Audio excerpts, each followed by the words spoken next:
Here's how I hang Christmas lights around the window. Get this track from Home Depot.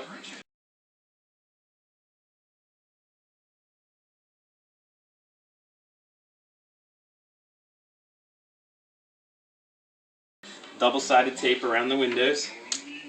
Stick it up around the whole window. And then lights go right in the track. You can use something, it's not a good idea to use metal with electricity on, but just push it in. Push the lights in like that. And you can have it all oriented nice and straight around the entire window.